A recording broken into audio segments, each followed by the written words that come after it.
Hello guys, pag-usapan lang natin ang breaking news na pinag-uusapan guys ng karamihan. Ika nga nila guys na exclusive na pinagkakaguluhan. Kat din malambing lang ang katapat mo. Wow, grabe ba? Siyempre guys, kitang-kita naman natin kasi na malambing nga naman sina Catherine Bernardo at Alden Richard. Kita nyo naman guys, no? Lahat ng mga ebidensyang nakukuha natin, talagang marami na ang nagsasabing lambing lang ang katapat mo. Wow, grabe ba? 'Di ba? Kasi kitang-kita naman natin guys, no? Bawat pinapakita nila sa kanilang dalawa, maraming kinikilig. Hindi mawawala yan guys. Sa bawat moment na pinaparanas nila Catherine Bernardo at Alden Richard, lalong-lalo na ngayon, matindi na ang awak na ebidensya ng karamihan. Kasi parang kina Catherine Bernardo at Alden Richard ay nagkakaroon na sila ng pagkakaintindihan. Bakit? Lumalim ng lumalim kasi. At siyempre, lumalim din ang kanilang ugnayan sa isa't isa. At lalong-lalo na si Alden Richard, OA na OA kapag natatapos na ang bawat eksena.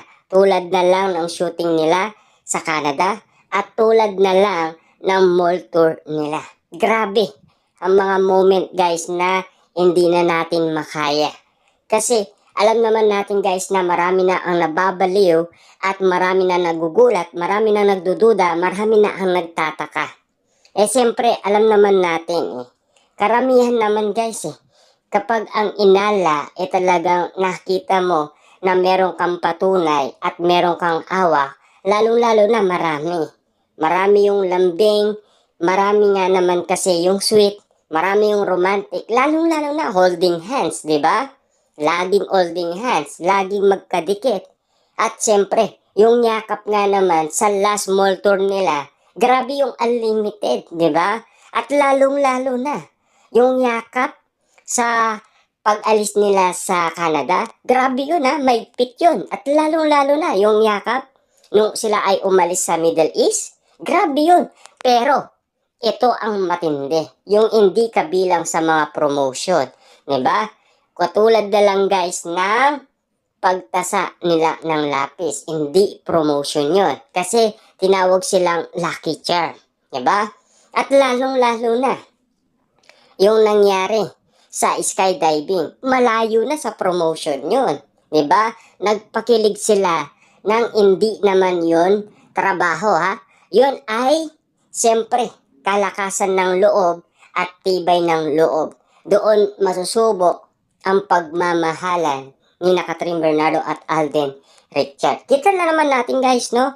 Napakasaya nila habang pinagmamasdan sa Sky, sina Catherine Bernardo at Alden Richard. Ibig sabihin, kasi ang una kasi niyan try, diba? Ang sinasabi kasi ng karamihan, ang una, ang testing muna ay kasama nila yung trainer.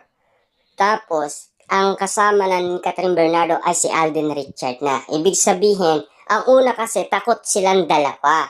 Kaya nga naman kasi, merong nagtitraining sa kanila para kung papaano ang gagawin nilang process. Pero, nung ikalawa na, siyempre silang dalawa na. Ibig sabihin, na kaya umano guys, ni Alden Richard na samaan si Catherine Bernardo. Ibig sabihin, yung moment bang yun, doon sila nagkaunawaan na magsabi ng katotohanan sa kanilang nararamdaman. Kasi, pagbaba nga naman kasi ni Catherine Bernardo ay tinawag niya ng love si Alden Richard. Ano ang ibig sabihin nun? Bakit hindi Tisoy at hindi Alden at hindi Tisoy T? Diba? Ang sabi niya naman kasi, ang tawag niya kay Alden ay Tisoy T or Tisoy. Hindi mahal, hindi love. Ano guys, ang totoo? Kaya nga naman guys, matindi na ang ebidensya Diba? Kaya nga naman, lahat ay agree na sa lahat ng mga proof na pinang-aawakan nila. Matinding ebidensya na yan kasi narinig na nila yan at nakita pa nila yan. Kaya nga naman guys, lahat ng nakita nila, siyempre, nakita nila kung papaano ang sweetness at lambing ay yun ay alam nila na promotion kapag sila ay nagtatrabaho. Siyempre, kapag sila ay nagpakilig at siyempre kabilang yun sa trabaho. Pero yung hindi nakabilang sa trabaho, yun mas kikiligin ka doon at magiging hyper ka sa kiligan. Yung moment na ipapakita sa'yo ni Catherine Bernardo at Alden Richard, sigurado, malayo na sa promotion. Eh siyempre kitang-kita naman natin kasi na malayo na ang narating ng dalawa. Kita nyo naman, dalawang movie pa lang. 'Di ba? Eh kumita na ng malaki. 'Di ba? Kitang-kita naman natin kasi guys na talbog lahat ng pelikula ni Daniel Padilla. Sa dalawang pelikula pa lang ng pinagsamaan ni Catherine Bernardo at Alden Richard.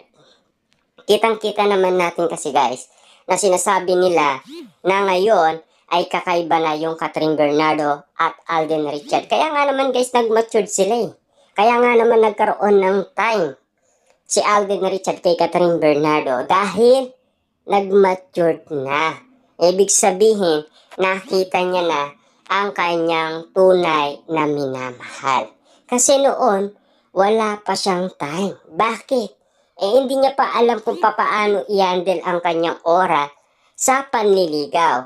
Kasi kita niyo naman guys, noong unang ligaw si Alden Richard noon, oras ang kanyang pinaka-problema sa kanyang panliligaw. Pero ngayon, kita niyo naman guys isang oras yung tulog niya. Tapos iatiin pa natin yon. Ibibigay niya pa yung kay Catherine. Ganon ngayon si Alden Richard na magmahal. Ibig sabihin, kasi lahat ng hinahanap niya ay na kay Catherine Bernardo lahat yan. Kaya sinusuportaan niya si Catherine Bernardo guys eh. Tulad na lang yung nangyari sa Century Tuna na spotted si Alden Richard doon. Kahit hindi natin nakita si Alden Richard doon, meron naman kasi guys nag-booking sa kanya. Walang iba kundi si Robby Domingo. Nasasabi niya na sana kaso kinurot siya ni Catherine Bernardo. Panoorin niyo yun kung paano niya in-announce ni Robby Domingo ang sino ang pinaka umaalalay kay Catherine Bernardo. 'Di ba?